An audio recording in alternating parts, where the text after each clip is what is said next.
Ben de gidelim. Çok teşekkür ederim. Açık çömleğini. Orada da çay var bak. Açık mı? Açık. O da bu Çay içmiyor. üzerine kadar onlar da Açık bende. değildir. Ha? Open dark. Bu da iyi. Bu iyi. Evet. Geçen Only water.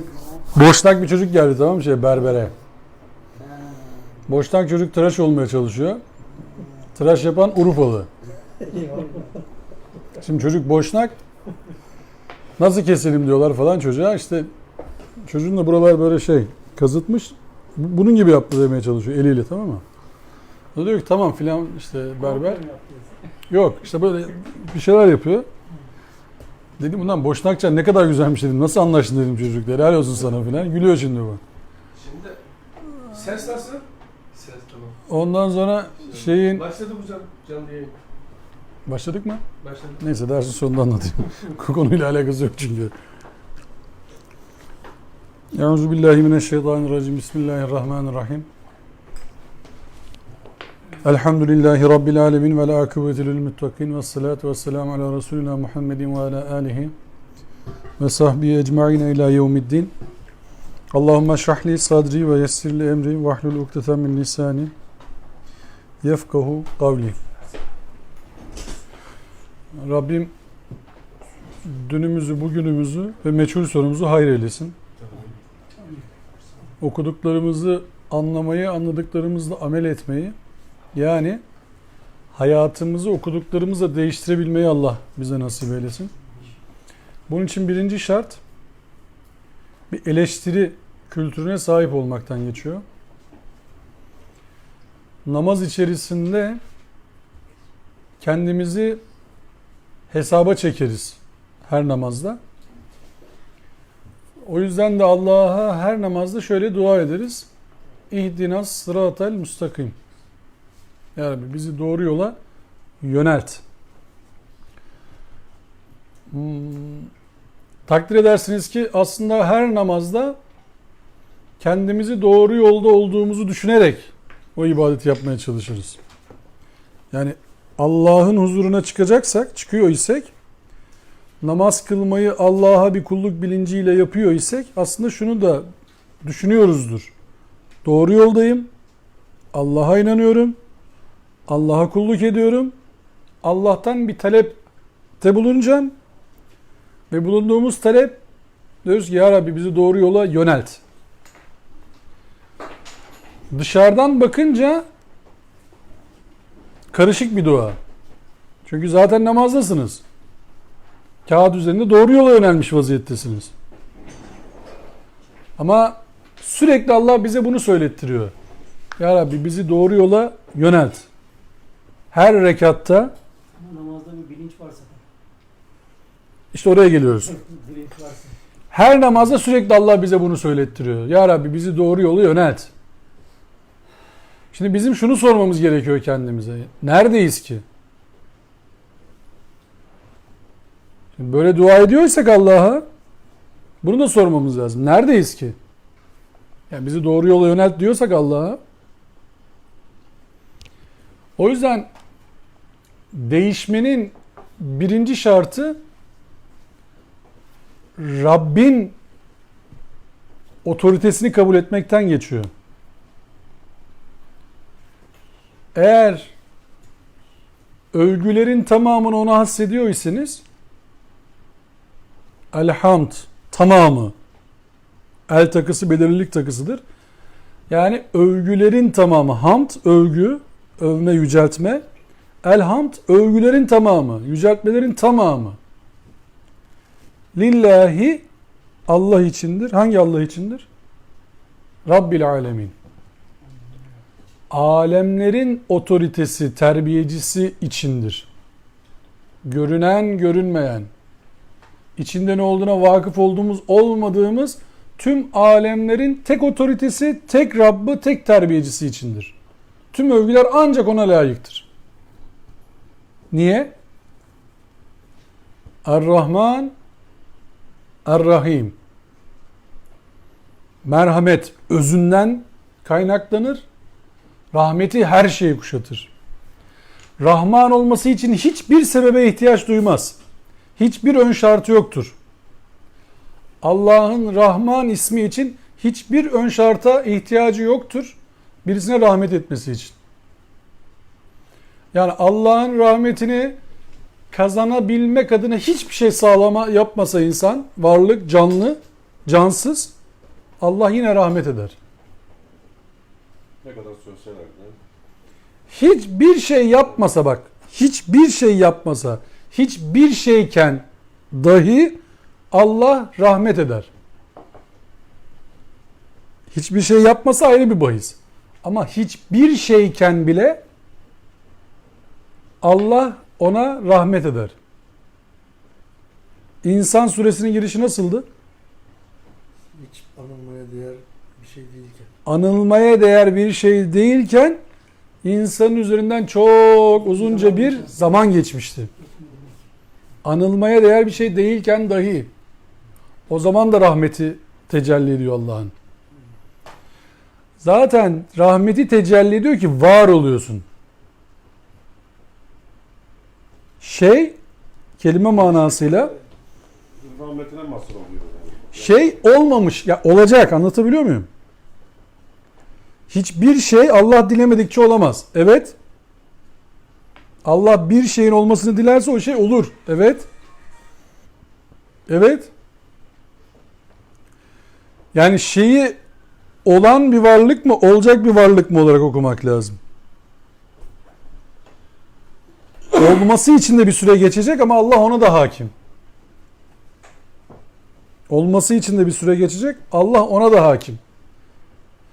Yani siz toprağa tohumu atacaksınız, oradan ne çıkacağını Allah bilecek. Ama toprağı Allah bilecek, tohumu Allah bilecek. Oraya inecek suyu Allah bilecek, oraya inecek yağmuru Allah bilecek. O topraktaki etkileşimi Allah bilecek. Onu kuşlar yemeyecek mi Allah bilecek. İnsanlar ondan faydalanacak mı, faydalanmayacak mı Allah bilecek.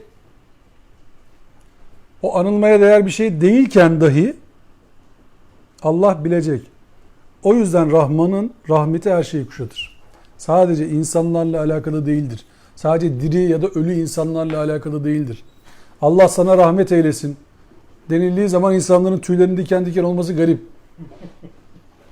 Sana rahmet eylemeyecek de ne yapacak yani? Zaten eğiliyor. Rahmet eğiliyor. Ne yapacak hocam? Rahmet sadece Allah'a yapacak şey için.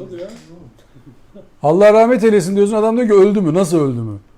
Canlı işte, rahmet ediyor Allah hala. Yani sanki Allah dirilere rahmet ediyor. Rahmeti canlı şu anda işte bak. Adam da canlı. Rahmetiyle hayat veriyor. Devam ediyor hayat vermeye. Sen diyorsun ki ölünce rahmet etsin. Ama genel olarak genel olarak öyle alışmış. İşte ben bazen öyle bir kendi dünyamda öyle konuşuyorum. Diyorum ki ya Kur'an Türkçesini biz kaçırdık. Kur'an'ın anlattığı kavramları biz ıskaladık. Iskalayınca mesela Allah Resulü'nün sünneti olarak aktarırlar. Hapşırdığı zaman der ki elhamdülillah.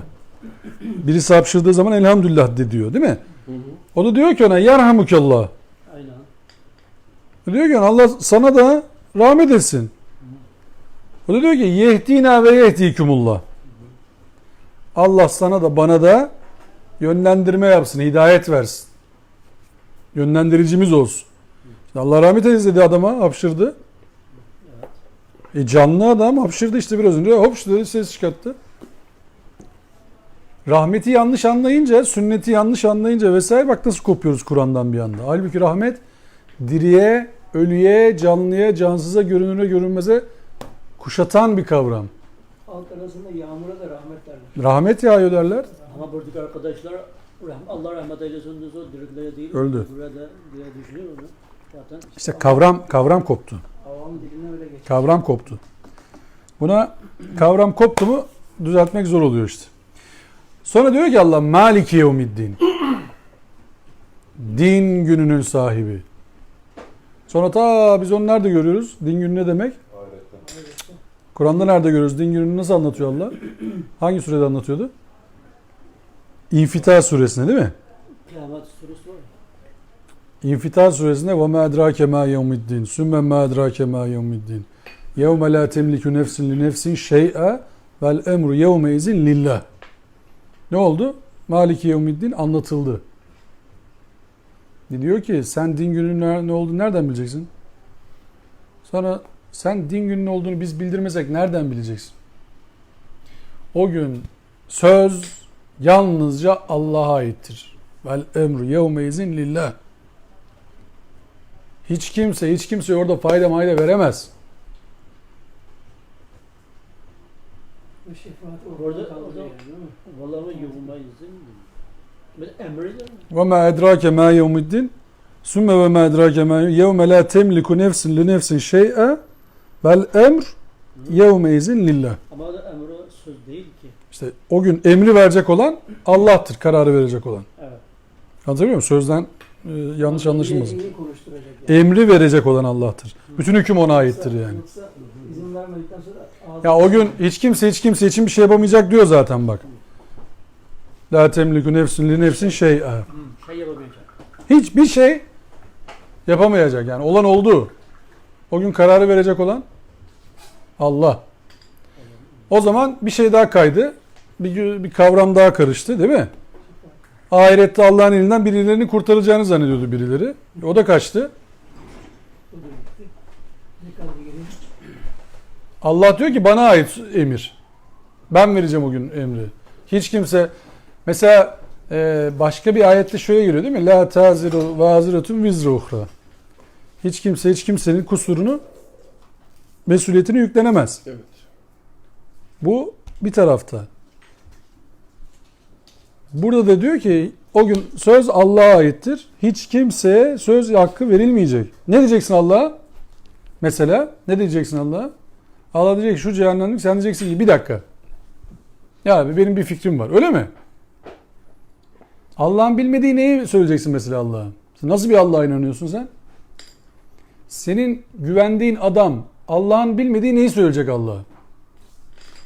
Senin yüce gördüğün şahıs kimse o? Allah'ın bilmediği, Allah'ın görmediği, Allah'ın duymadığı neyi söyleyecek Allah'a? Ne anlatmasını istiyorsunuz Allah'a o dakikada? Allah karar verecek. Allah'ın kararına itiraz edecek birisine mi inanıyorsunuz siz? Bu ayete rağmen. O zaman diyorsun ki işte ihdinas sıratel müstakim. Ya Rabbi beni doğru yola yönlendir. Bak buraya gelene kadar ben yalpa yapmış olabilirim. Şu saate kadar yalpa yapmış olabilirim. Hata yapmış olabilirim. Beni doğru yola yönlendir ya Rabbi. İhdinas sıratel müstakim. Öyle. Yani Allah'tan tek dua hakkımız olsa demek ki tek bir şey isteyecek olsak Allah birinci sıraya bunu yazıyor. Farkında mısınız? Bunun da na'budu ve nesta'in var hocam. Sonra. Ama ilk önceki ne? İlk önce na'budu. Sana kulluk edeceğiz, sana yardım dileyeceğiz diyoruz değil mi? Evet evet. Tek isteğin var. Ne istiyorsun diyor Allah şimdi? İhdinas sıratel müstakim. Ama bu ayetinin cereyanına göre orada ibadet, istihane. Tamam işte. Sana sığınacaksın ya. Bak sana kulluk edeceğim, sana sığınacağım. Tamam diyor Allah. Kabul ettim. Ne istiyorsun? Ben şimdi özgürlük istiyorum. Tamam işte. Tam da özgürlük orada. Aynısı. İhdinas sıratel müstakim. Tam da orası. Özgürlüğün tam da yeri orası işte. Sadece Allah'a kulluk etmek. Allah'tan başkasına eyvallah etmemek özgürlüğün zirve noktasıdır zaten. O zaman aklını da Allah'a terbiye ettiriyorsun. Fikrini de, dilini de, fiilini de Allah'a terbiye ettiriyorsun. Rahatsın. Kimseye kul olmayacaksın. Kimseye eyvallahın yok. Sadece Allah'a secde ediyorsun. Sadece Allah adına hareket ediyorsun. Daha büyük özgürlük nerede bulacaksınız? Çünkü adına hareket ettiklerinizin hepsi sizi kullanabilir. Allah hariç. Allah'ın senden benden ne menfaati var? Ben bütün gün ibadet etsem Allah bugün çok kullar ibadet etti mi diyecek yani. Bir şey mi kazanacak Allah? Ne olacak? Ama Allah hoş olacak. Allah'ın hoşlanması Allah bizim gibi düşünürseniz hoşlanır. Üzülür, hoşlanır, kızar, sevinir. Filan der. Kaybettik, mahvolduk der. Allah için onlar Subhanallah diyoruz değil mi biz? Evet. Her türlü eksiklikten münezzehtir değil mi Allah? Doğru. Evet. Bunların hepsi üzmek, sevinmek, ağlamak, kızmak, mutlu olmak, çok mutlu olmak, çok üzülmek hepsi eksiklik midir? Kendi içerisine baktığınız zaman zaaf mıdır? Ama hocam bunu anlamak gerekiyor. Çünkü Allah bendeler iyilik yapsa Allah onun hoşsal olacak, hoş olacak. Allah için öyle bir şey söz konusu değil. Ama benim mağlup, gazap var. Gazap var da onun da memnuniyet olur. Allah'ın memnuniyeti diye bir şey söz konusu değil. Allah razı olur. Ben razı. Allah razı olur. Kur'an'daki tabirle. Allah razı olur. İrci ila rabbiki radiyeten merdiyeti diyor değil mi? Evet. Razı olur Allah. Memnunluk ayrı bir şey. Ama gadab var ya. Gadab. Gazap cezası o ama. Azabı tadıyorsun sen. Ayrılık. O farklı. İnsan kötülük yaparken gazap var. İyilik yaparken onu İnsan Ayrı bırakıyor seni. Gazabı ceza olarak al. Azap ne demek? Azbun. ezbir ceza. Ceza. Ne ceza ama yani? Çevirirsen biraz daha açsan. Ayrılık. Tadın azabı diyor ya bak. Neyden ayırıyor seni? Rahmetinden. mehrum. Neyden mahrum bırakıyor seni? Rahmetinden mi? Rahmetinden. Rahmetinden mahrum bırakınca neden mahrum? Yani siz şimdi Allah'ın azabını tadın dediği kavimlerin başına neler gelmiş? Kardeş kavgası olmuş. Değil mi? Ortalıkta can emniyeti kalmamış. Mal emniyeti kalmamış. Huzur kalmamış. Güven kalmamış. Bu azabın ağ babası değil mi? Evinde huzurlu oturamıyorsun. Sokağında huzurlu gezemiyorsun. Neden ayırmış oldu Allah seni? Sen istedin. Allah sana ne vermiş oldu? Selamettin.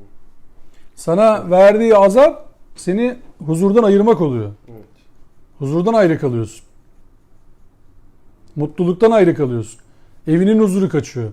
Paranın huzuru kaçıyor. Sağlığının huzuru kaçıyor.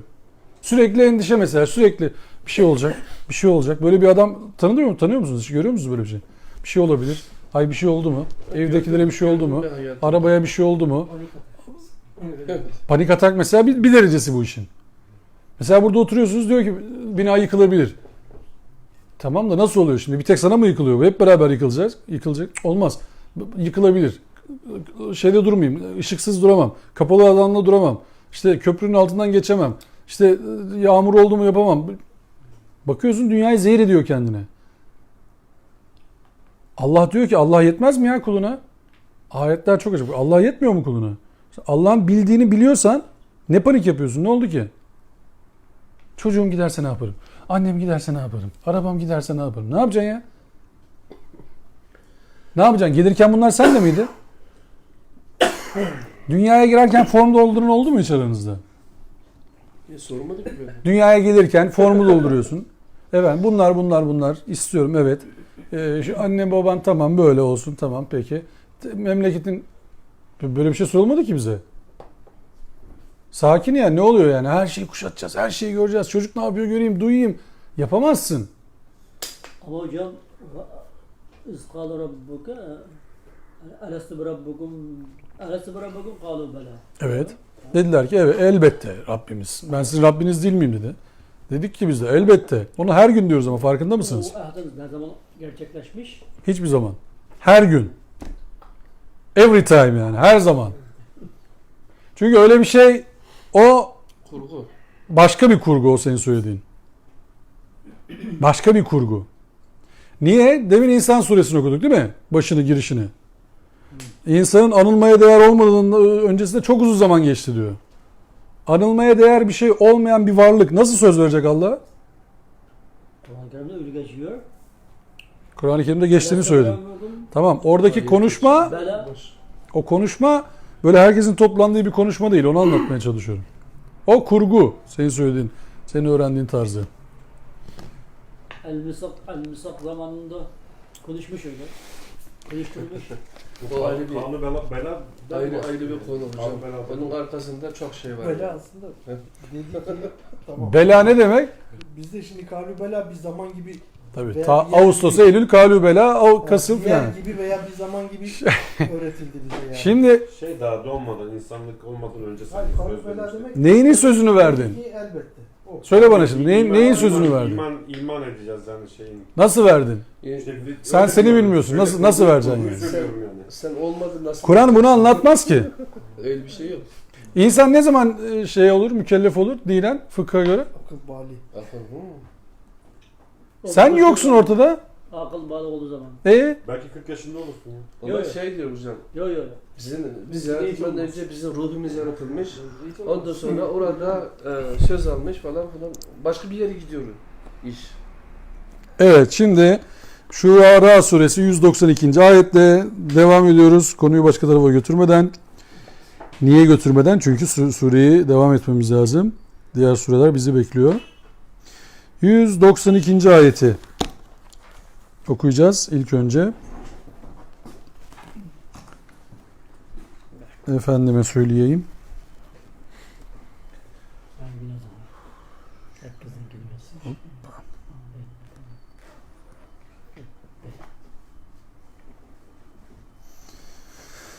Estağfirullah. Ve innehu letenzilu rabbil alemin. Muhakkak ki o elbet alemlerin Rabbi tarafından indirilmiştir.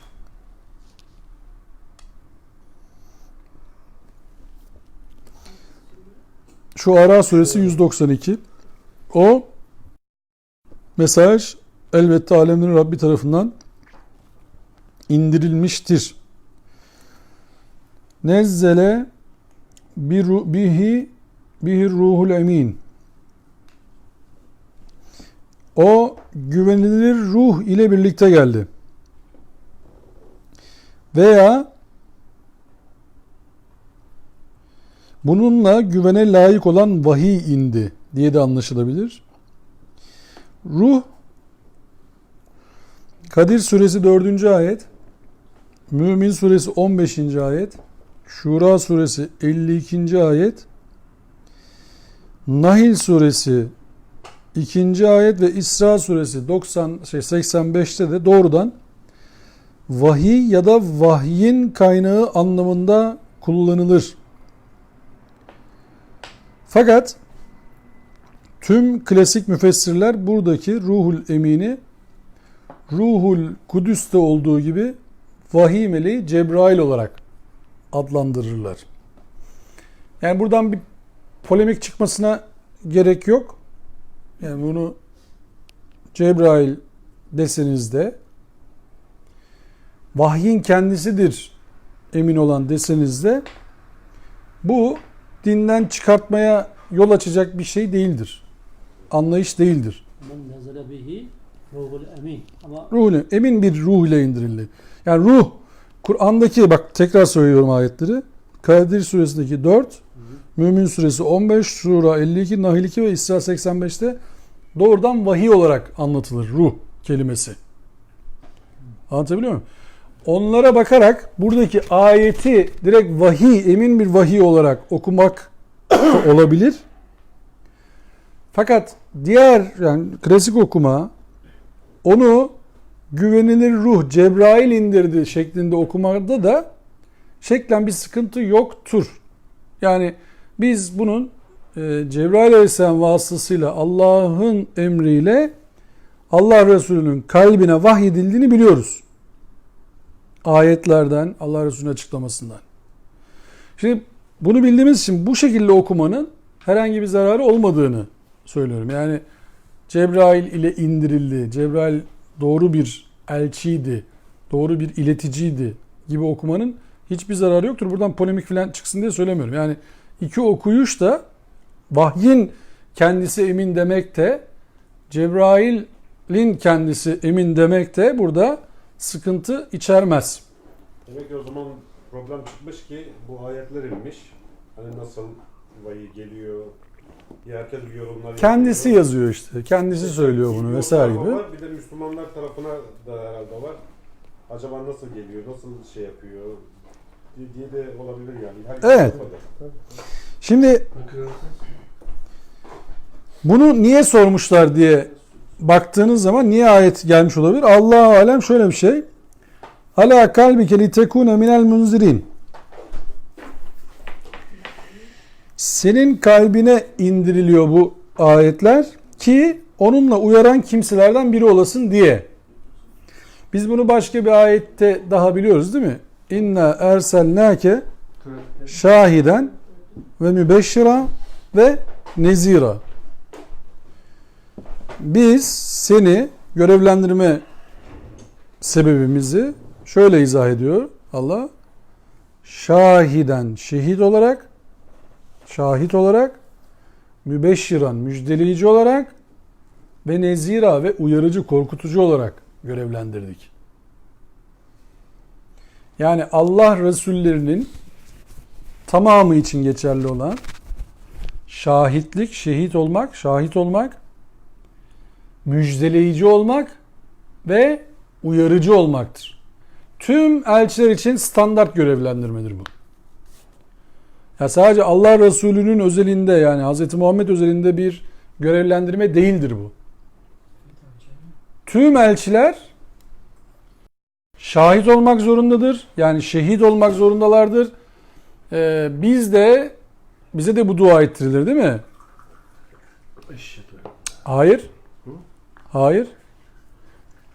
Teraviye giden var mı aranızda? Normal camilere. Var. Teravih namazı bittiği zaman hangi ayet okurlar? Amin Resul.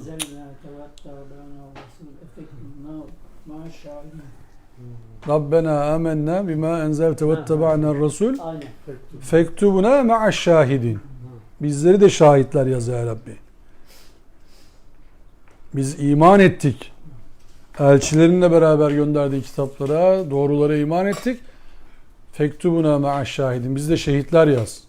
Buna şahidiz biz. Kur'an'daki şehit kavramı tam da budur. Ölmek değil mi? Kur'an'daki şehit kavramı tam da budur. Şahit olmaktır. Nereden biliyoruz bunu? Hangi ayeti biz burada defalarca okuduk? Hac suresinin 83. ayetini okuduk değil mi? Açar mısınız Hac suresinin 83. ayetini? En hızlı bulana bir tane kurabiye vereceğim.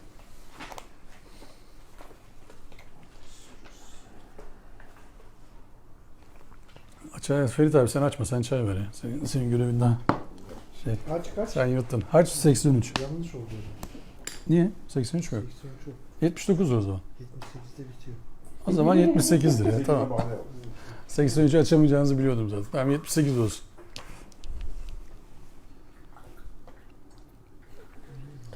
Ve Allah uğrunda üstün çaba sarf ederek gereği gibi mücadele edin. Dur. Ayetin Arapçası yazıyor mu orada? Yazıyor. Oldu. Okuyayım mı? Oku abi. Ve cahidu fillahi hakka cihadi. Türkçeleştir abi şimdi. Şimdi tekrar Mustafa Hocam. Ve cahidu fillahi Allah hakka uğrunda cihadi. üstün çaba sarf ederek gereği gibi mücadele edin. Cihad edin dedi değil mi şimdi bize? En üstün cihadı yapın dedi. Aleykümselam Hakan Hasan abi. Tabii bırak abi sen biz alırız. Alsana şu. Evet. Ne diyor? Devam ediyor. O sizi seçti ve o din konusunda sizi zora koşmadı. Evet. Sizden tek istediği parantez içinde atanız İbrahim'in inanç sistemine tabi olmanız. Süper. O sizleri bundan önce de bu vahyin gelişinden sonra da Müslüman olarak isimlendirdi ki elçi sizin için iyi bir model Dur. ve tanık olsun. Çok güzel. Ayetin Arapçasını mı okuyorsun sen oradan? Evet. Oku ayetin Arapça metnini. Ve cahadu fillahi hakka cihadi. Ve ectebakum ma ceale lekum fid-din min harcin millet abikum İbrahim. Ve semmâkumul muslimîn min qabl. Huve semmâkumul muslimin. Bak sizi Müslümanlar olarak isimlendirdi. Bizim ismimiz neymiş? Allah eksik isim koymuş olabilir mi bize? Çünkü ehli sünnet vel cemaat bir şeyler istiyorlar bizden, bilmem ne tarikatı, bilmem ne kodu falan. Allah bize dedi ki Müslümanlar olarak isimlendirdim sizi. Devam edelim hocam. Ve fî hâzâ liyekûnur rasûlü şehîden Hah. aleykum. Ve fî hâzâ liyekunur rasûlü şehiden. Resul size şehit olsun dedi değil mi? Devam edelim. Ve tekûnû şuhudâ alennâs. Ve tekunu şuhada alennas. Ve sizler de insanlık için şehitler olun. Şehit şuhada değil mi? Şehidin çoğulu şuhada. Biz ne oluyormuşuz şimdi? Şuhada oluyormuşuz. Ölüm nerede geçiyor burada? En net anlatışıdır diye bu ayeti söylüyorum. Hac suresi 79. ayet. En net anlatışı. Hem cihadın, bak cihat ve şehit kelimesi bir ayette geçiyor. İç içe geçiyorlar. Ve diyor ki Allah yolunda hakka cihadi. En hakiki cihadı yapın. 78. Tutturamadık. 78 tamam.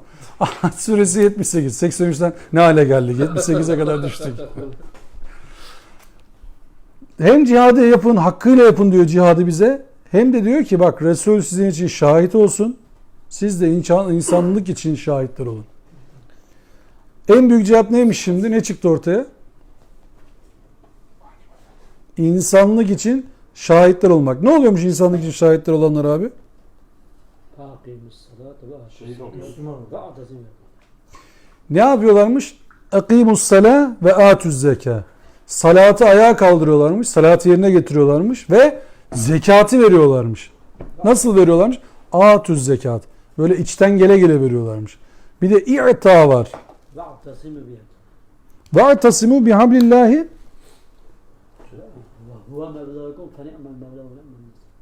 Allah'ın ipine sarılın, bağlanın ve o ne güzel dost, ne güzel yardımcıdır. Şimdi bak Allah bize zorluk istememiş. Kendi söyledi değil mi? Ayet söyledi. Allah size zorluk istemedi. Ne istedi? Atanız İbrahim'in dinine uyun dedi. Bizleri ne olarak isimlendirdi? Müslüman. Teşekkür ediyoruz ya Rabbi. Çok güzel isim. Harika. Ne yapacaksınız? Resul size şehit olsun. Örnek olsun size Resul. Bak. Allah Resulü şehit oldu mu? Oldu şey olarak. Oldu. Yok gerçek şehitler bugünkü şehit. Oldu. anlamında. Ama mahallede olmadı. Yani sokak ağzıyla olmadı. Allah Resulüne şehit dedi mi şimdi? Kur'an. Dedi ki o size şehit olsun. Hatta emir etti. Şehit olun dedi. Şehit olsun dedi. Siz de insanlar için şüheda olun, şehitler olun dedi. Bizler ne olduk şimdi?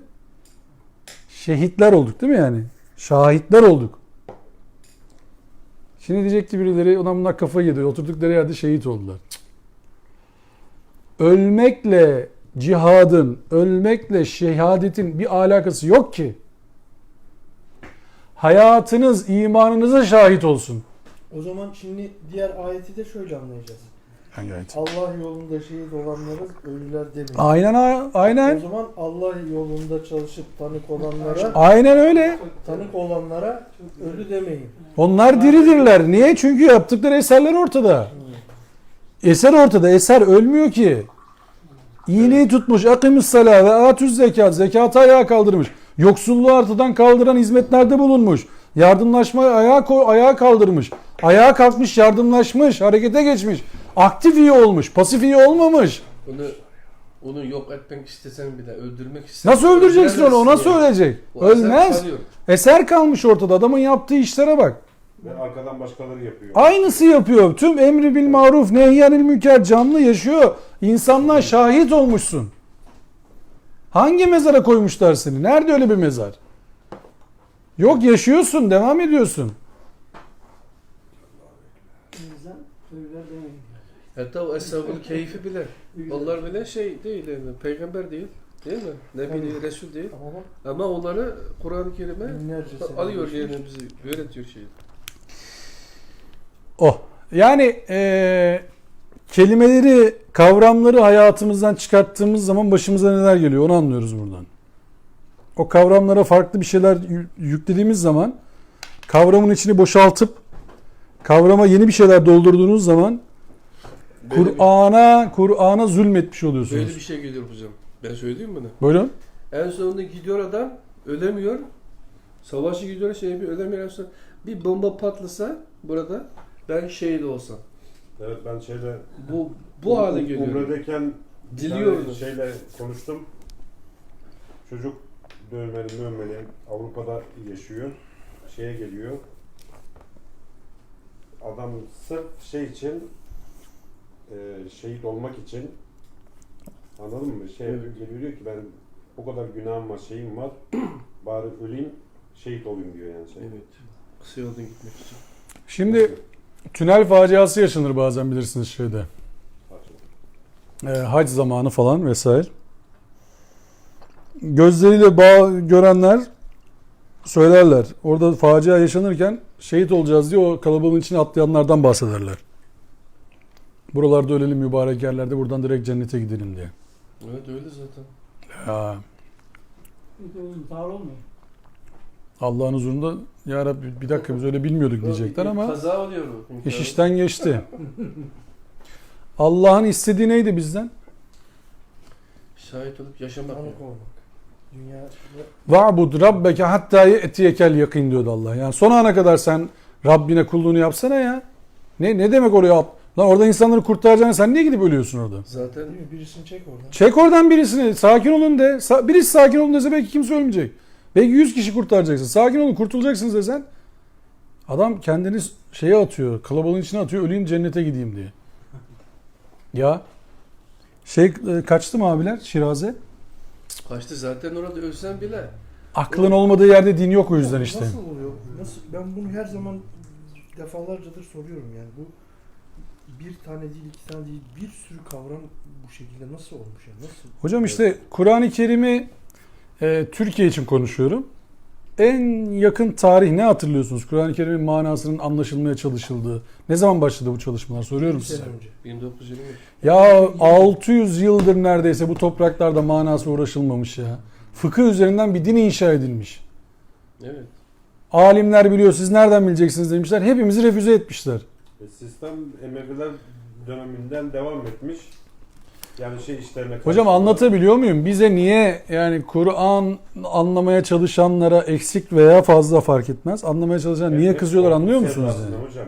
Koltuk sevdasından Sen hiç şimdi- kitaplara dokunulmamış Birilerinin yani. tezgahı bozuluyor. Tabii Yahu tezgah bak bozuluyor. hem de nasıl tezgah bozuluyor. Şimdi Özbekistan'da, Doğu Türkistan'da, Kazakistan'da, Türkmenistan'da onlarca genç şehit olacaksınız deyip Irak'a, Suriye'ye yollandı. Öyle mi? Evet. Gidin şehit olun orada filan diye. Buranın- Ya bu çocukların buranın günahı bakanı- neydi kardeşim yani? Buranın bakanı demiyor mu? Her genç şey için şehit olacakmış gibi yaşamalı demiyor mu? Ama bu işte çok bu hamur çok su alıyordu ondan. Yani Ya kardeşim biz dünyaya geldik. Dünyayı selam yurduna çevirmekle mükellefiz biz ya. Şiddet yurdu değil burası. Biz barış dininin mensuplarıyız ya. İslam ne demek kardeşim? Türkçesi ne demek ya İslam'ın? Barış değil mi? ya Barış demek değil mi en kolay manasıyla? Hocam Şimdi ben, Kur'an-ı Kerim'den bir ayet okuyacağım size. ben bunun barış demek olduğunu da 2-3 sene önce burada öğrendim. Buyurun. Burada öğrendik. Evet. Buyurun. Ben de buradayım. Bir tane ayet okuyacağım. Dünyayı ayağa kaldırıyor. Bazı yerlerde kızıyorlar. Yasaklamaya çalıştılar camilerde burada. İnne dine indallahil İslam. Allah huzurunda Hutbede söylüyor. Allah katında din İslam'dır. Bunu yasaklamaya çalıştılar camilerde ya. Hoşgörü muhabbetine. Hoşgörü muhabbetine, dinler alırsa diyalog muhabbetine o kahrolası herifler bunu yasaklamaya çalıştılar bu ülkede. Söylemeyin kardeşim millet rahatsız oluyor işte yabancılarla aramız bozuluyor falan diye. aslında o İslam'ı bir açsalar İslam nasıl Ya bir kardeşim buna yaşam itiraz biçimi- edecek kim var? Allah diyor ki Allah katında din barıştır. Esenliktir. Neyine itiraz edecek bunun? Kim itiraz edecek? Ateist mi itiraz edecek? Yahudi mi? Kim itiraz edecek buna? Model belli hocam. O yobaz tipli, yobaz... Kim itiraz tipli- edecek buna? Hocam Bu adam şimdi, buradan yola çıkıyor. şimdi İslam yobazlık bağdaştırıyor. tabii geç. Şimdi şu Facebook'ta WhatsApp'ta durum şeyleri var ya. Mesela ben oraya bazen ayet mealleri falan yazıyorum bilmem ne. Şimdi ben oraya tutup da desem ki Allah katında din barıştır. Beni yuvalarlar vallahi. Aynen. Yuvalarlar. Niye İslam Vatan haini demediğinde- derler tabii. Ayeti tahrip ediyorsunuz derler.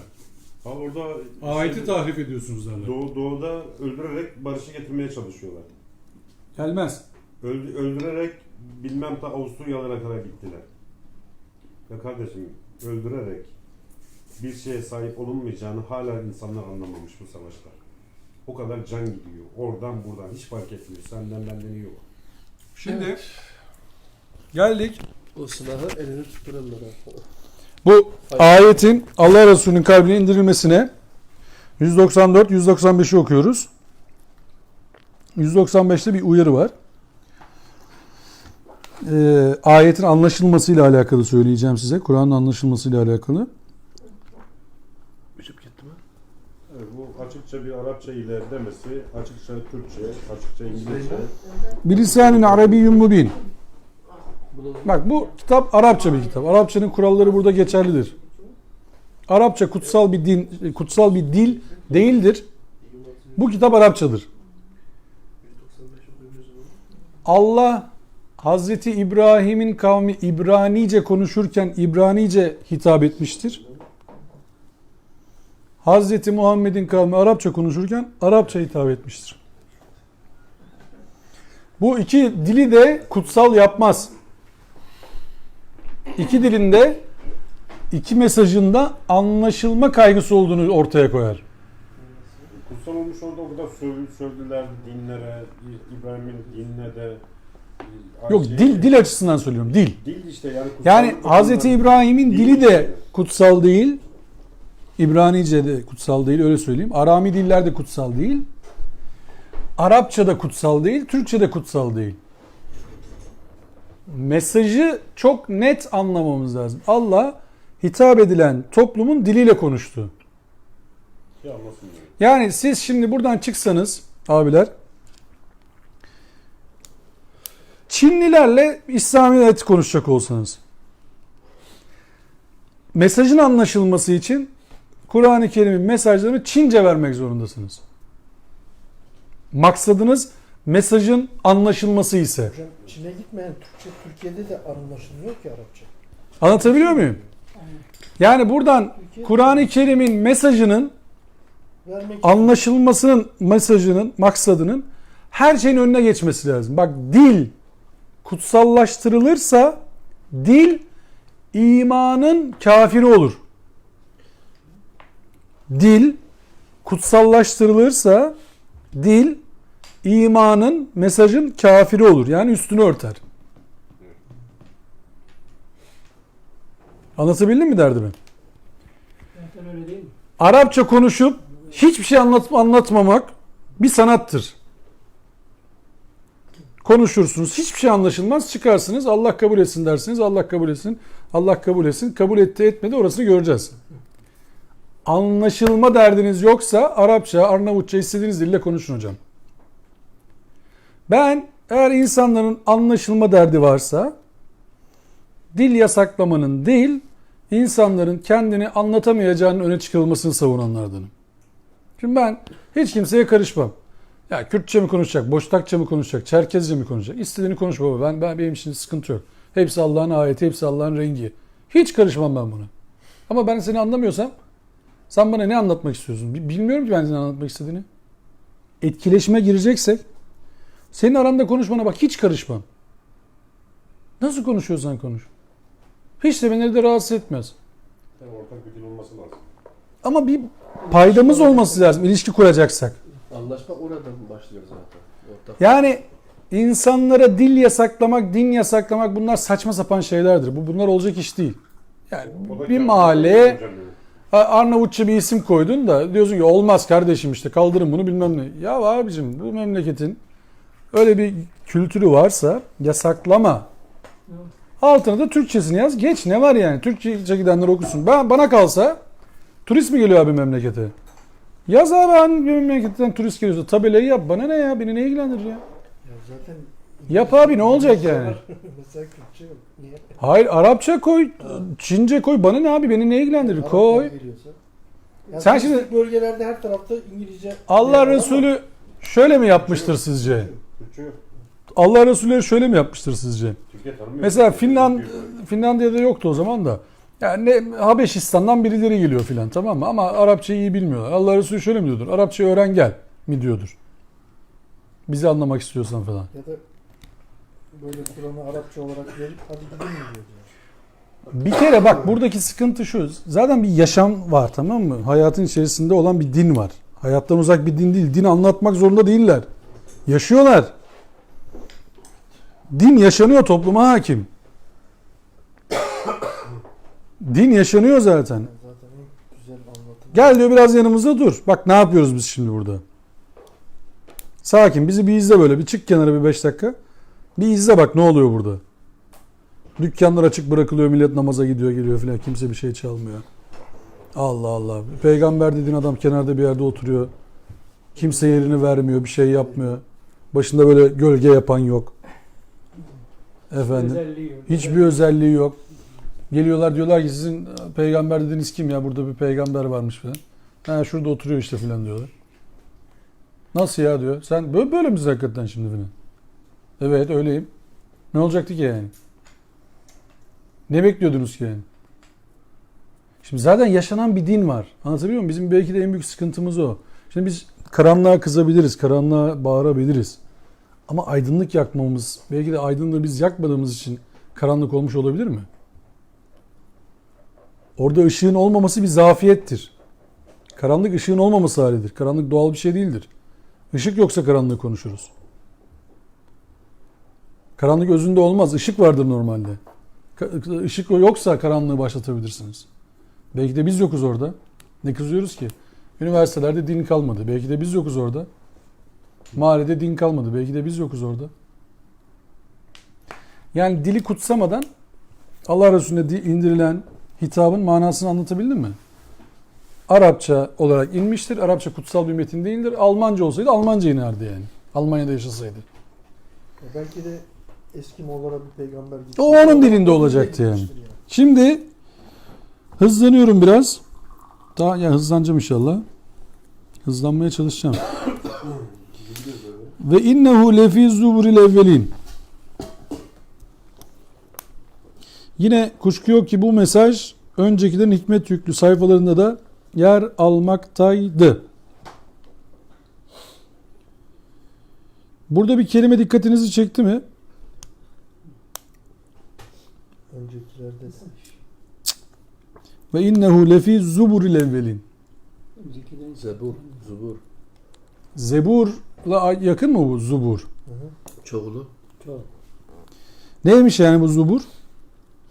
Öncekilerin verilen Yazılar, sayfalar yani. Evet. Zebur diye bir kitap yok. Sayfa. Sayfa. Anlatabildim mi? Zebur diye bir kitaptan bahsedilmiyor. Sayfalar. Zubur yani çoğulu. ama sanki Zebur diyorlar da. Zebur sayfa. Ze- Zebur herhalde sayfalar oluyor yani. Onun çoğu oluyor. Yani Zebur diye Zebur biz diyoruz herhalde. evet. Kitap olarak. Ama Bayan Suhubi İbrahim'de hocam diye sayı olarak geçiyor. Efendim? Suhubi İbrahim diye. Ama Zebur'da ayrı geliyor. Tam sayfa Zebur işte. diye- İki kullanılır. Zebur diye yazıyor. Ama adı arıyor mu? 163. Tamam yazar. Kullanılan kelime olarak söylüyorum. Sayfalar manasında söylüyorum. Kitabın adı değil yani. Üstelik şöyle demiş. Üstelik Davul'da da Zebur'u verdi. Tamam sayfaları verdik işte. Sayfa verdik yani. Şimdi Zebur başta eski bunlar Tevrat ve İncil'den öteki onlar zaten adlı adınca zikredilmektedir. Başta eski Hint, eski Mısır ve eski İran dini metinleri olsa gerektir. Bu Zebur ihtimali üzerinden konuşuyoruz. Muhammed Hamudullah'ın verdiği şu emek mahsulü bilgiler teyit eder. Müfessirler resim ve heykellere tapmayı reddeden, övülen herkese rahmet sıfatlarını taşıyan bir zatın geleceğini önceden haber veren Zerdüştlerin kitabına Zend Avesta göndermeler yaparlar. Bu konuda Avesta ve Dasatir'in başka pasajları da vardır. Brahman Hinduların Purana ve Vedaları da çölden çıkacak adı övülmeye değer Muhammed olan bir bilgeden ve onun arabasının göğe değeceğini, devleri bulunan bir bilge, biri 300 diğeri 10.000 kutsanmış kişiyle gerçekleştireceği iki zaferini haber vermektedir. Başka yerde kalın ki Purana'da babasının Allah'ın kulu, annesinin ise güvenilir olduğu yer almaktadır. Eski kitaplarda. Yine kumlu bir memlekette dünyaya geleceği ve doğduğu şehrin kuzeyine hicret edeceği belirtilmektedir. Hemen belirtelim ki Purana eskilerin yazıları Suhuful Evvelin anlamına gelir. Bu ayette bu ifade aynen yer almaktadır. Yine bilinmektedir ki Gautama Buddha'da Mette ya da Maitraya'nın alemlere rahmetin kendi işini tamamlamak için geleceğini önceden haber vermiştir. Bu eskilere atıf şöyle geliyor zaten. 197. ayette hemen Evelem yekun lehum ayeten en ya'lemahu ulemâ'u beni İsrail. İsrailoğullarına mensup ailelerin bunu bilmeleri onlar için delil olarak yeterli değil miydi? Mekke'de kitap ehlinden bir grubun vahiyden etkilenişin öyküsü 28. surenin 52 ve 55. ayetlerinde anlatılmış diyor hoca. Bakalım 28. sure ne? Kasas suresi 52. Doğrusu biz bu ilahi sözü onlara adım adım ulaştırdık ki belki sorumluluklarını hatırlarlar. Kendilerine daha önce kitap vermiş olduğumuz kimseler ona inanmak durumundadırlar. Onlar kendilerine Kur'an vahyi iletildiğinde buna iman ettik. Çünkü bu Rabbimizden gelen hakikatin ta kendisidir. Zaten biz bundan önce de ona kayıtsız şartsız teslim olmuş kimselerdik derler. İşte her şeye rağmen hakta direnmelerine, kötülüğü iyilikle savmalarına ve kendilerine rızık olarak verdiklerimizden infak etmelerine karşılık kendilerine 2 kat ecir verecek olanlar böyleleridir. Onlar düşüncesizce söylenmiş bir söz işittiklerinde ondan yüz çevirirler. Bizim yaptıklarımızın sorumluluğu bize, sizin yaptıklarınızın sorumluluğu da size aittir. Yolunuz açık olsun. Biz kendini bilmezlerle bir arada bulunmak istemeyiz derler. Şimdi Allah Resulü'nün kavmine bir hitapla yine şöyle bir söz var 198. ayette. وَلَوْ نَزَّلْنَاهُ عَلَى بَعْضِ الْاَعْجَمِينَ Ve eğer biz onu yabancı birine indirseydik, yani oradan olmayan, Arap olmayan birine indirseydik, o adam da فَقَرَأُوا عَلَيْهِمْ مَا كَانُوا بِهِ مُؤْمِنِينَ O da mesajı kendilerine okusaydı yine de ona inanmazlardı. Yani bu kavmiyetçilik, asabiyet orada çok etkin. Vahyin gelmesinde dahi aristokrasi, oranın seçkinleri kendilerinden birisine gelirse ancak kabul edeceklerini söylüyorlar. Hatta Allah Resulüne ilk başlarda çok fazla problem oluşturmamalarının nedeni de bu. Abdülmuttalib'in torunu olması, Kureyşli olması, o bölgenin insanı olması ilk başta çok onları rahatsız etmiyor. Nasıl düzelir, ileride herhalde bu kadar da bize şey yapmaz filan deyip. Kendilerinden olduğu için ona ya işte dediklerinden vazgeçsin, biz ona ev verelim, araba verelim, onu verelim, işte imkan verelim, anahtarları verelim, eşler verelim demelerinin nedeni de o. Başka biri olsa zaten yanaştırmayacaklar oraya. Diyecekleri çok basit. Sen gittin bir yerlerden bunu öğrendin, geldin milletin kafasını bulandırıyorsun. Buna rağmen Allah Resulüne şunu dediklerini biliyoruz değil mi? Ya birileri gidiyor bir tane köleden öğrendi bunları geldi. Şu Yesrib tarafında, Taif tarafında bir köle var, Hristiyan. Ondan öğreniyor, yazıyor filan. Dediler. Kendilerinden olması etkili. Yani başkası olsa zaten inanmayacaklar diyor Allah. Onların ruh halini, zihin yapısını aktarıyor bize. Sonraki ayet enteresan.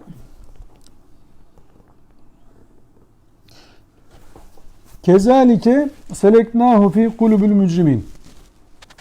İşte biz vahyin günah batmışların kalplerinde etki etmeden geçip gitmesini böyle sağlamışızdır. Evet, şimdi sağlamış mı?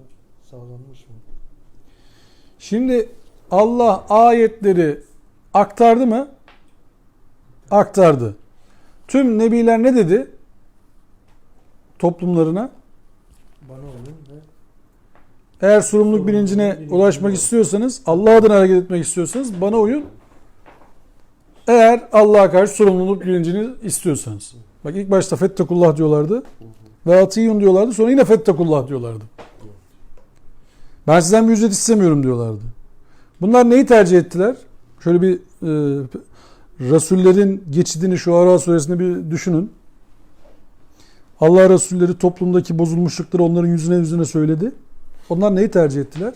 çoğu bunlara inanmaz. İnanmıyoruz dediler. Biz atalarımızın dinini tercih ediyoruz dediler. Öncekiler daha iyi biliyordu dediler. Bizim şatafatımızı kıskanıyorsun dediler. Bizim ürünleri kıskanıyorsun dediler. Biz teraziyi bozarız, umurumuzda değil dediler. Fesat çıkarırız, o da önemli değil. Biz çünkü hakim gücüz dediler. Allah dedi ki işte biz de onların kalplerinde etki etmemesini böyle sağladık. Siz öyle istediniz. Bizim mesajlar size kalplerinize etki etmedi. Şey de mesela fasıklar güruhunu asla hidayet erdirmez diyor Allah. Mesela böyle bir ayet. Aynen öyle. Çünkü adamların zaten derdi Yani bu da zaten bir şey Niyetleri kaide, yok zaten. Kaide yani. Kaide gibi bir şey yani. Allah'ın Sen istemezsen ben de vermem. yani. Şimdi günümüze çeviriyoruz projeksiyonu. Kamera bu tarafa doğru dönüyor. O kamera değil bizimki. Can yakıcı bir azabı görünceye kadar bu vahye iman etmeyecekler. Canlarımız yanacak. Yani diyeceğiz ki ah ne olaydı da şunu yapmasaydık. Ah ne olaydı da şu suyu kirletmeseydik. Ah ne olaydı da bu toplumda böyle işte bu kadar tarım ilacı kullanmasaydık. Ispanaktan ölecek hale geliyorsun. Ispanaktan ölüyor toplum. Ya Ne zamandan beri? bir haftadır. Bir haftadır ölüyor ıspanaktan. Ne oldu? Ne oldu? Burası Müslüman ülke. Ne oldu? Ot karışmış. Efendim? Ot karışmış. Ben onu. Ya Karışanlık daha Allah karıştırmayın, fesat çıkartmayın dedi. Biz dedik ya olur mu ya biz öyle şey yapar mıyız ya? Çabuk Biz büyüsün. ıslah edeceğiz. Daha çok kazanalım Efendim? diye. Ha biz ıslah edeceğiz tabii. Kural koyun. Bir ölçüsü yok mu bu işin? Denetlemesi yok mu hemşerim bu işin? Hocam. Niye? Zor. Böyle konuşmalar ya. Allah korusun. Ya O ıspanakla çılar örtmüş servis ya. aracında unutulan Ha? Çılar Çocuğun- örtmüş ya. şeyci geliyor, araştırma yapıyor yani kim suçlu kim şey. Yani çocuğun neredeyse Çocuk suçlu suçlu. yapacaklar. Onlar da cezalılar hepsi. Çok şükür ki şeyden döndülerdi. Ya bak işte fesat karıştırıyor yani doğruluğa şeye. Orada hostes ne yaptı, şoför ne yaptı, o anaokulu sahibi nasıl bir şey? Öyle bir Şimdi- şey hazırlıyorlar ki Bu hafta ölen çocuğa yıkmaya çalışıyorlar. Bu hafta ders vardı biliyorsunuz pazar günü. Siretül Kur'an. Bence 19 derse gelmiş birisi olarak söylüyorum. Ben de oradaydım. Bir derse gelemedim. Yalova'daydık. Burada yok. Bu hafta buradaydım. 19 derse katıldım. 20. dersi bu haftaki. 20'de 19 fena gitmiyorum. Şey, Ben de 20'de 2 mi 20'de 2. şeyin Allah'ın şeytanla olan diyaloğunda ki bence bir hafta 20. dersi işlesek olur bak. Bir hafta. O zaman çok güzel bir dersti bu hafta. Girişi muhteşemdi. Hocaya teşekkür ettim Mustafa Hoca'ya sağ olsun. Bence çok net anlattı o mecaz kıssaların anlatılışını, meseleleri falan. Adem'le şeytan arasındaki, şeytan kafasıyla Adem kafası arasındaki farkı anlatırken çok net bir şey söylüyor.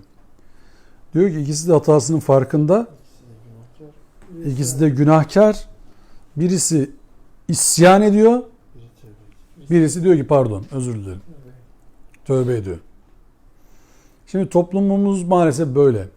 Ya bu ıspanağa bilmem ne karışmış mı kardeşim? Ya birisi de desin ki özür dilerim Evet ya. Bu kadar basit ya. Özür dileriz. İstifa ediyorum kardeşim. Yapamadım işimi de ya. Örtüyorlar yani. Ya niye örtüyorsunuz kardeşim bu adamın üstünü? Devlet demir yollarında dank diye bir tane ışık yok diye trende adamlar öldü. İstifa eden yok ya. Ya özür dilerim deyin abicim. İstifa ediyorum deyin ya. Kader dediler ona ya. Ya Allah sizi nasıl bilirse öyle yapsın diyeceğim. Kötü oluyoruz. Daha kötü oluyoruz O ya. bir mühendis vardı ya Japon köprü mühendisi. Orada, Kendini öldürdü ışıklı yani. uyarı sistemi yokmuş normalde olması gerekiyor. Tamam var yok. Bak hepsini anlarım abi bak. Şimdi koymuş. Tamam, hepsini anlarım. Bak, yoktur, olabilir. Bakanı dedi, Koymamışsın kader dedi. olabilir. Ya, hata abi bu. Bu dersin ki kardeşim bunun sorumlusu benim. Özür diliyorum toplumdan. Yargılayın abi beni. Cezayı da verin ibret alem olsun diye. Benden sonra gelen herkes orada dursun gerekirse Ya trenin bakan önünde. burada oturuyor, Çarptırmasın devam ediyor ya. Abi bak işte şeytanla Adem kıssasını orada böyle masanın etrafında konuşma olarak algılarsınız. Bunların hiçbirini yapmazsınız hocam. O tren kazası mı diyorsunuz kendini intihar etti dedi. Yok yok. Bizde kimse kendini intihar etmez hocam. İntihar günah. Niye intihar edeceksin? Allah Allah bizde. Bizde intihar çok büyük günah. Edemezsin. Ama adamları öldürürsün, bir şey olmaz yani. Allah. Ya diyorum ki ya arkadaş bu ayetleri yalanlamayın. Yapmayın ya, ne müdürü sen? Bana ne abi senin müdürlüğünden? Ben trene bindiğim zaman müdür uyudu mu uyumadı mı bunu düşünmek zorunda mıyım ya? Orada ışık var mı yok mu? Bana ne abicim? Ben güvenemeyecek miyim bu toplumda ya? Ispanak alırken deli miyim ben abi? Ispanak bilmem ne otuyla karıştı mı karışmadı mı diye. Bununla mı uğraşacağım ben? Nasıl bir toplum inşa ettik ya biz? Çeşmede yıkarken dikkat etsinler diye suçlu oldu adamlar. Ya bu nasıl bir zihindir abicim? Yani siz ya bu memleketi şu anda birileri idare etmeye çalışıyor. Allah hayırlı işlerinde yardımcıları olsun hepsinin. Hiç kimseye şerhim yok. Ama insaf ya, biraz özür dilemeyi bilin ya. Abi ölüyor adam ya. Bunun şakası mı var ya bu işin? Ölüyor adam yani. Işık yok orada. Tren bilmem ne. Hiç herkes yerinde oturuyor. Böyle bir şey olur mu ya? Böyle bir şey olur mu yani? Abi bu toplumu ifsad etmektir ya. Böyle bir şey olmaz. Kim yaparsa yapsın. Babamın oğlu olsa fark etmez. Özür dileyin abi, çıkın. Özür diliyoruz deyin. İstifa ediyoruz deyin ya. Yok mu lan memlekette başka yapacak adam? Ha sen istifa etmesen ne olacak? Ayrı mevzu bak. Kavimcilikten kaynaklanıyor işte. O partiden, bu partiden, bizden. Soruyorlar işte. Tamam, istifa etmesen ne olacak? İstifa ettirmiyor mu memleket sana öyle ya da böyle? Görmüyor musun? Yani başına geleceğini görmüyor musun? Geliyor. Bu senelerdir böyle değil mi abi? Yaş itibariyle kaç tane hükümet gördük ya? Kaç tane kendini vazgeçilmez zanneden adam gördük değil mi bu memlekette? Niye yapıyorsunuz bunu göz göre göre ya? Ders almadık mı abicim biz toplum olarak hiç bu işten? Ya insaf ya, yani la ıspanaktan ölünür mü ya şu memlekette ya? Ya harbiden insanın siniri bozuluyor yani. Böyle bir şey olur mu ya? Sen ne demek istiyorsunuz bize ya? Bilmem ne otundan. Ne işiniz var abicim sizin? Ne, tarım müdürü mü İstanbul tarım müdürü bilmem. Ne yapıyorsun abi sen orada ya? Ben de gittim. Pazar günü 2 tane ıspanak almışım. Ertesi gün haberlerde onu okuyorum. Ne oldu ya? Neyse dur. Giyecektik, var öyle gittik. Evet. Bak ayet nasıl geliyor? 201'i okuduk değil mi? Can yakıcı bir azabı görünceye kadar bu vahye iman etmeyecekler. 202. Nihayet bu azap kendilerinin farkında değilken ansızın onları bulacak. Farkında bile değil. Yani çat diye gelecek. Hala farkına varmayacaklar yani. Yok. Yok. Şimdi ne diyeceklermiş? Bunun üzerine onlar bize bir ilave süre daha tanınamaz mıydı diyecekler. Şimdi sorsan müdüre diyecek ki ya ben şimdi o şeylere bakacağım. O ayrık otu bilmem ne otu karışmış mı onlara bir bakayım şimdi. Ya adam gitti ya. Hastanede herifler kaç gündür ya. 28 kişi daha hastanedeymiş de. Zehir atmışlar. Atılmaması gereken bir zehir attıkları da söyleniyor. Hocam bana ne? İşte attırmamak lazım. Ben şimdi şeyi düşünmek zorunda mıyım? Arabaya biniyorsun diyorsun ki ulan bunun mühendisi acaba bunun frenini iyi yaptı mı yapmadı mı? Böyle araba kullanılır mı? Güveniyorsun arabaya, diyorsun ki kardeşim bu araba kontrolden geçmiştir ya. Şimdi de şey çıktı biliyorsun, sıfır araba alıyorlar kullanılmış çıkıyor. Evet. Memlekete bak ya. Ya burası Müslüman toplum mu şimdi ya? Bırakın Allah aşkına, ne Müslüman toplumu ya? Ne ya abi ayet? Müminler innemel mu'minune ihvetun değil mi? Evet. Müminler muhakkak ancak birbirlerinin kardeşidir ya da ancak müminler kardeştir. Bence ancak müminler kardeştir. Bak innel mu'minune ihvetun. Ancak müminler kardeştir. Kardeşim başka türlü izahatı olur mu bunun? Sen bana güvenmiyorsun, ben sana güvenmiyorum, kardeşiz diyoruz. Ya bırak yeme beni. Ama diğer ulaykımız sadıkın var hocam. Efendim? Ulaykımız sadık. Aynen öyle. Tamam sevgili kardeşim. Sen doğru değilsin, ben doğru değilim ama mümin olduğumuzu söylüyoruz. Neremiz sadık bizim ya? Söyleyin bana. Ya şimdi bu şeye benziyor. Erdem Hocam. Şeriata karşı çıkıp da onun şehitliğine sahip çıkmak. Benim adamlarım şeydi. Benim adamlarım şeriat senden korkmuyoruz diye yürüyenlerdi. Bayılıyorum o gruba. O şehitliğe razı yani. Adamlara ben hayrandım bak. Şeriat senden korkmuyoruz. Lan diyorum, ne güzel Müslüman olacak bu adamlar yani. Adam diyor ki şeriat senden korkmuyoruz. Ne güzel diyorum ya. Adam şeriatla barışık. Tersten okuyorum tabii olayı.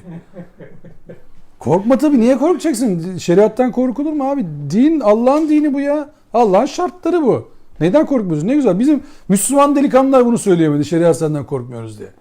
Müslüman delikanlılar otobüs zannetti şeriatı. Şeriat gelsin abi bekliyoruz dedi. Bu nereden geliyor hocam yani? Öyle bir yerden gelmiyor bu. Gelmiş zaten gelecekse ya. Toplum oluşturmuş işte onu ya. Geldi bu zaten. Geldi. Dediğin gibi o yaşantı.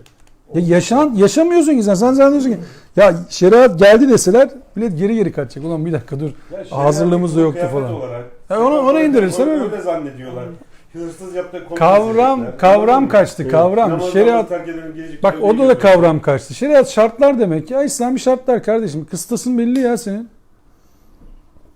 Ya insan ol diyor Allah. Sen insan değil diyorsun ki şey olacak. Sakal bırak önce. Şunu ben ayırdım hocam. Adam bir şeyler gerçek Demin okuduğun şey vardı ya. Vallahi yani. Kasas Gel yetki suresinde verirse. hani 52 Evet 52-55. Diğerlerin 28. Onu sure. istiyor yani. Bak, Evet. 54. ayette ne diyordu? Aynı Mustafa Hoca örnekler verdi ya.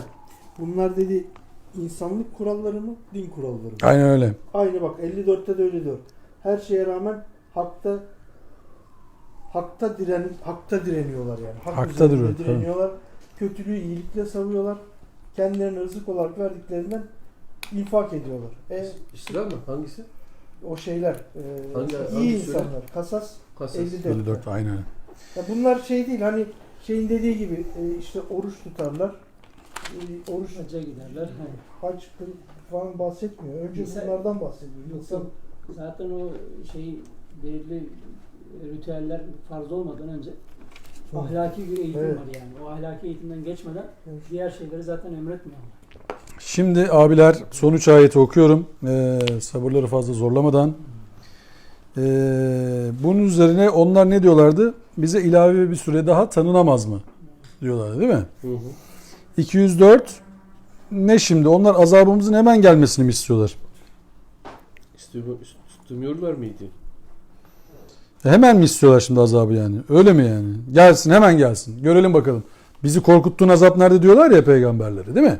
Allah Resulü diyor ki yani bizi korkutuyorsun azapla gelsin abi. Madem öyle gelsin hemen. Polisler diyor biz. Gelsin senin Allah'ın. Gelsin yardım etsin. Seni Hmm. kurtarsın bir elimden diyor. Bunu göre şey yapıyor. Şimdi ayetin Arapçasını da okumaya çalışıyorum da bir taraftan. Buradan gözüm zorlanıyor. Ufak olduğu için. Efe bi azabine yesta'cilun. Acele mi ediyorlar yani azab için? Öyle bir şey mi istiyorsunuz yani siz? Efe ra'eyte immettenahum sinin. Düşünsene onlara yıllarca safa sürmeleri için fırsat versek. Sümme câehum mâ kânû yu'adun. Sonra vaad edilen azap başlarına gelse. Ma agna anhum ma kanu yumetta'un. Safa sürerek kaçırdıkları bu fırsatın kendilerine bir yararı dokunabilir mi?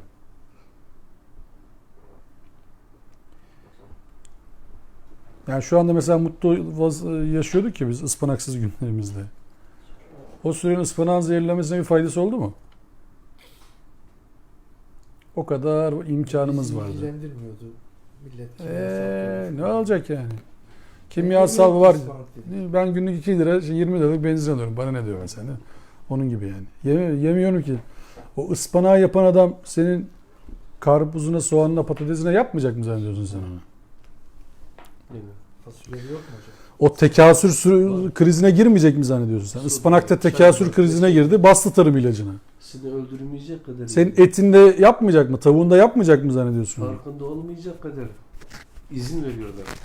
Sen şimdi tavuğa antibiyotik basıyor diyor üreticiler. Sen diyorsun ki ya ben zaten tavuk şişi fazla sevmiyorum. Kanat yiyorum daha fazla. Ne oldu şimdi? Kanat sanki tavuktan ayrı bir organ. Ha. But yiyorum ben diyorsun. Göğüs yemiyorum fazla. Ben tavuğun butunu seviyorum. Göğüse basıyorlar şeyi. İğneyi. O yüzden ben but yiyorum. Butta sıkıntı olmaz. Şimdi bu ne? Kendini aptal yaratmıyor. Dahası bizi de yani. Şimdi abiler bu ayeti haftaya kadar düşünün. Şu iki ayeti. Aslında bu şey anlatıyor bence de. Şu 208 ve 209. ayetleri haftaya kadar düşünün. Bence buradan başlayalım. Bu bence bir dersin konusu. Bunun üzerinde ciddi konuşulabilir. Ne oluyor şu anda da geliyor mu filan gibi. Diyor ki Allah ve ma ehlekna min qaryetin illa leha munzirun. zikra ve ma kunna zalimin.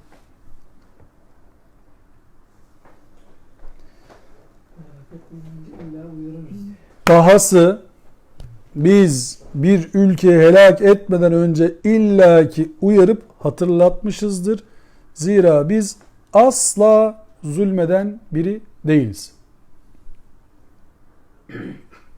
Evet. Birinci soru, her helak olan topluma bir elçi gelmiş midir? Gelmiş. Gelmiştir. İkinci soru, her helak olacak topluma elçi gelmekte midir? Sıra o zaten Gelme. gelmekte. Yani elçi, uyarıcı, burada munzir değil mi? Nebi demiyor yani değil mi? Uyarıcı, aynen bak. Munzir. Uyarıcı. Uyarıcı geldi mi her topluma? Gel. Geldi. Her topluma demek ki helak olmadan önce uyarıcılar gelir. Allah uyarır. Öyle ya da böyle. Ne demek? Bitkilerden anlar mısınız bitkinin bozuk olduğunu? Çürüyen bitki ne yapar? Rengi değişir. Yaprağı çok. Kokusu Zehirli. değişir, rengi değişir değil mi? Tebabe, yani o işlerle uğraşanlar, bitkiyle uğraşanlar, botanik ilmiyle uğraşanlar hangi bitkinin zehirleyip hangi bitkinin zehirlemeyeceğini, hangisinin bozulup hangisinin bozulmadığını filan anlarlar değil mi? Evet. Allah'ım. Şimdi bu abiler uyardığı zaman sen bunu ciddiye almazsan ne olur? Ölürsün. Hasta olursun. Bu uyardı seni, diyor ki yapmayın bak, gidiyoruz ha. Çıktık gidiyoruz yani, koptuk gidiyoruz, yapmayın, bozulacağız. Sen şimdi diyorsun ki benim dedem kaç senedir bunları yiyor, bir şey olmamış. Sen şuraya bak, daha yaşın kaç senin, ne anlatıyorsun dersek bizi o uyarıcıya ne olacak sonumuz? Bastıracak kadar ölecek bir dakika. Yani şu iki ayeti 208-209'u mazide mi bırakalım? Eskilerin masalı mı diyelim? Esatirul evvelin mi diyelim? Bu ayetler bugünü çok net anlatıyor mu diyelim? Nebileri geçmişte mi bırakalım? Nebilerin yaptıklarını yaparsak bizim de başımıza bir bela gelecek mi diyelim? Kur'an'la hasbihal etmek böyle bir şeydir. Kur'an'ı ya anlayacağız, bize ne söylüyorsun diye soracağız, ya da ölülerimize ne söylüyorsun Kur'an, biz onu ölülerimizin ruhuna doğru söyleyeceğiz diyeceğiz. Bu akşam şunu yapabilirdik bir araya geldiğimiz için. Ölülerimizin ruhuna bu ayetleri okuyabilirdik.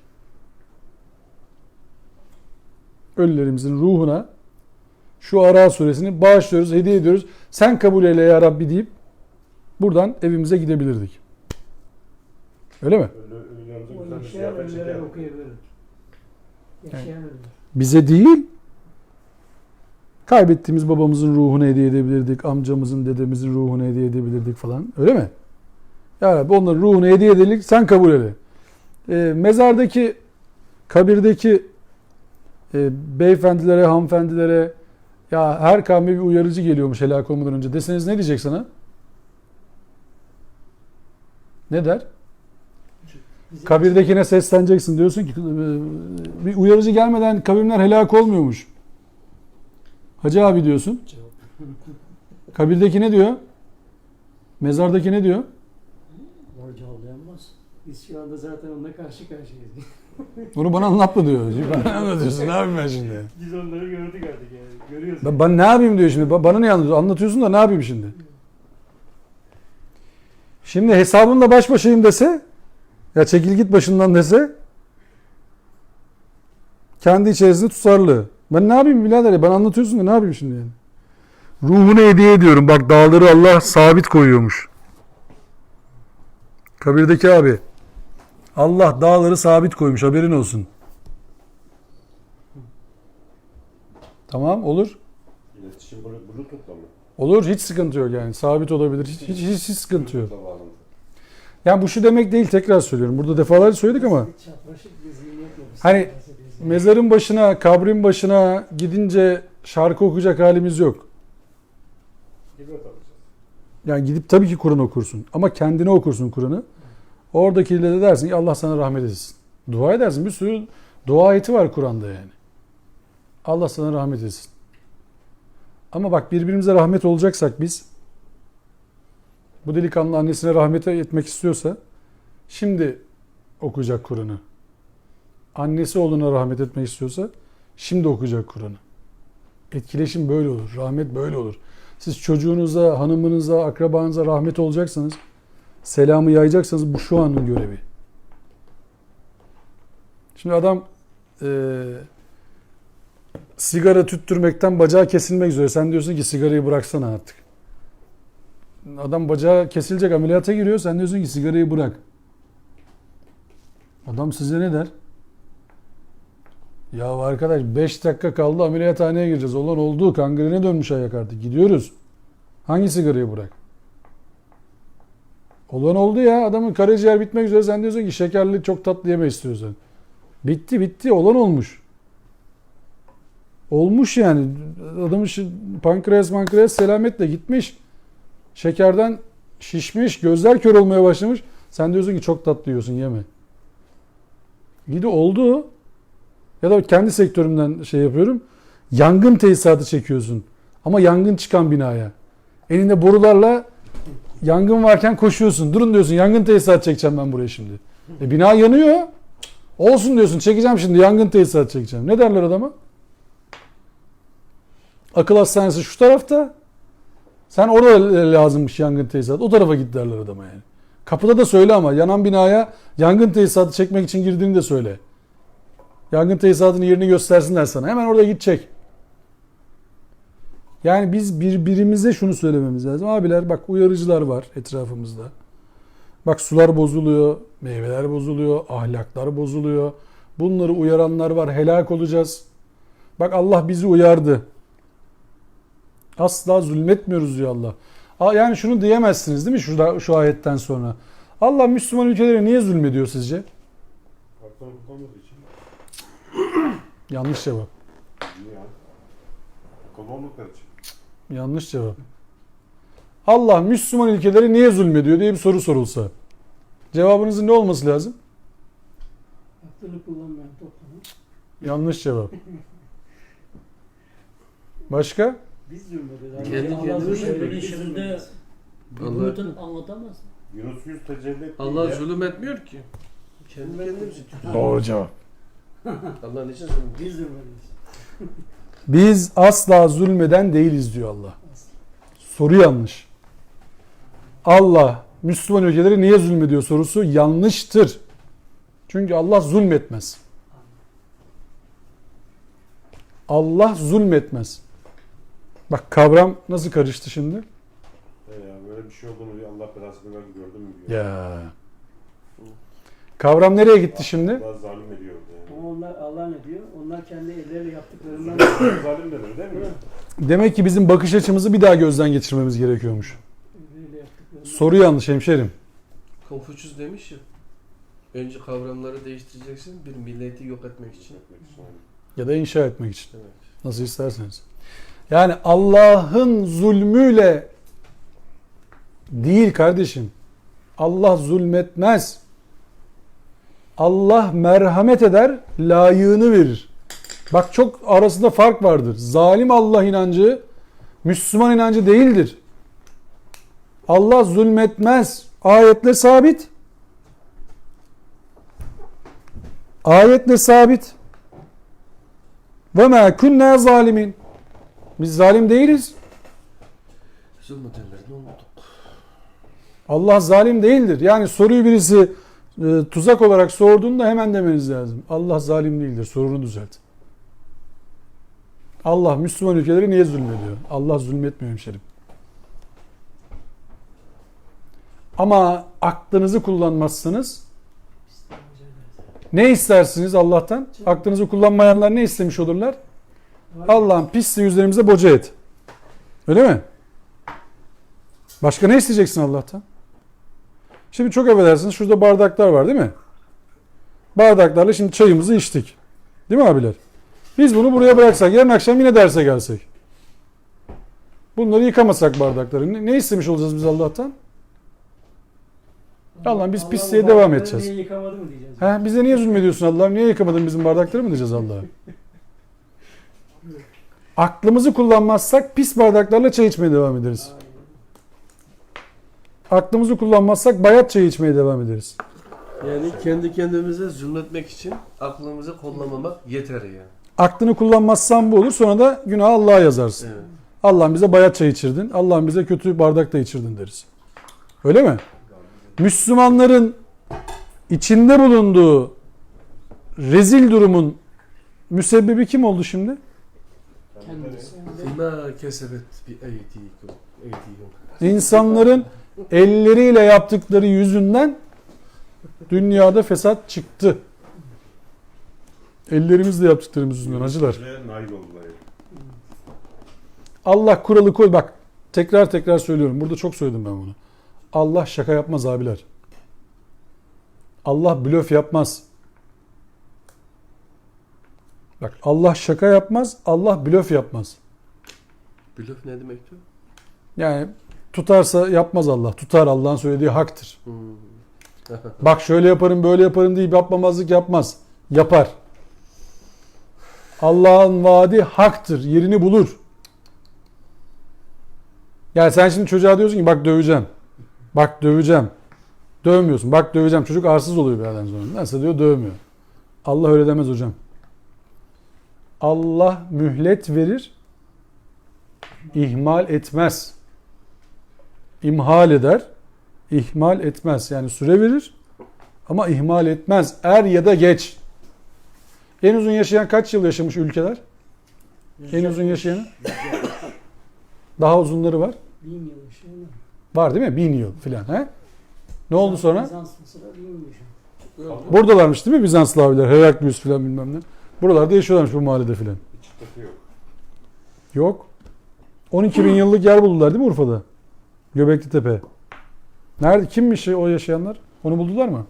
Adını bile bilmiyorum. Koyamıyor değil mi? Osmanlı kaç yıl? 600. 600 yıl. Abiler şu anda hakim gözüken zulüm ile abad olan ülkelerin sonu ne olacağını düşünüyorsunuz siz? Ya onların böyle çalımlı gezdiğine bakmayın. Yerle yeksan olmaları Allah'ın ol demesi ve olması oluş sürecinin başlamasıyla alakalı bir şey. Allah oluş sürecini başlatmış mıdır bu kadar zulümle? Çoktan. Zulüm yaptı ya. Onları da yakın. Çoktan. Onlar da yakın. Çünkü onlar çağırıyorlar. Azap gelsin diye uğraşıyorlar şu anda. Kıyamete zorluyorlar. Zulüm yapması zaten devlete çıkarması kendini. Kaç kişi yaşamıştı? Geçen hafta burada konuşuyorduk mu onu ya? Kaç kişi yaşamış? Geçen hafta ders yoktu değil mi? Dünyada şu ana kadar kaç kişi yaşamıştır? Hatırın rakamları söylemiş miydi onu? 100 milyar. 110 milyar. 110 milyar civarı değil mi? Dünyadaki en büyük insan ölümüne sebep olan kimdir? İnsandır. Başka? Cevap? Hızlı. Böcek neydi? Sivrisinek. Sivrisinek. 52 milyar adam öldürmüş. Sivrisinek. Sivrisinek 52 milyar adamın canına kastetmiş. Tam Amerikalı galiba. 52 milyar. İkinci sırada kim geliyor? İnsan. Üçüncü sırada kim geliyor? Başka bir böcek türü. En son sırada böyle yani insanı en çok öldüren sıralamasında köpek balığı ve kurt geliyor. Yılda 10 kişi öldürüyorlar. Hangisi vahşi hayvan? Sivrisinek. Vahşi hayvan. Senin zihnin mi vahşi? Vahşi hayvan ne ya? Köpek. Köpek balığı garibim. Nereden ona bir kaldı? Hollywood bir taktı o köpek balığını. Jaws diye bir seri yaptı. Herkes köpek balığını götürdü. Ama köpek balığı da köpek balığı. Zannedersin işi gücü yok. Bütün gün adam avlıyor oralarda. 10 kişi senede. 10 kişi. Kayda geçen.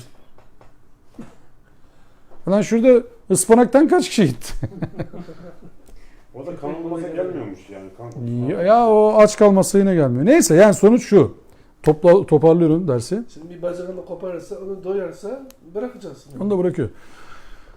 Uyarıcılar geliyor mu gelmiyor mu bugün? Yani. Allah'ın kanunu velen tecide li sünnetillahi tebdila. Velen tecide li sünnetillahi tebdila. Allah'ın sünnetinde bir değişiklik göremezsin. Dün de göremezsin. Bugün de göremezsin. Yarın da göremeyeceksin.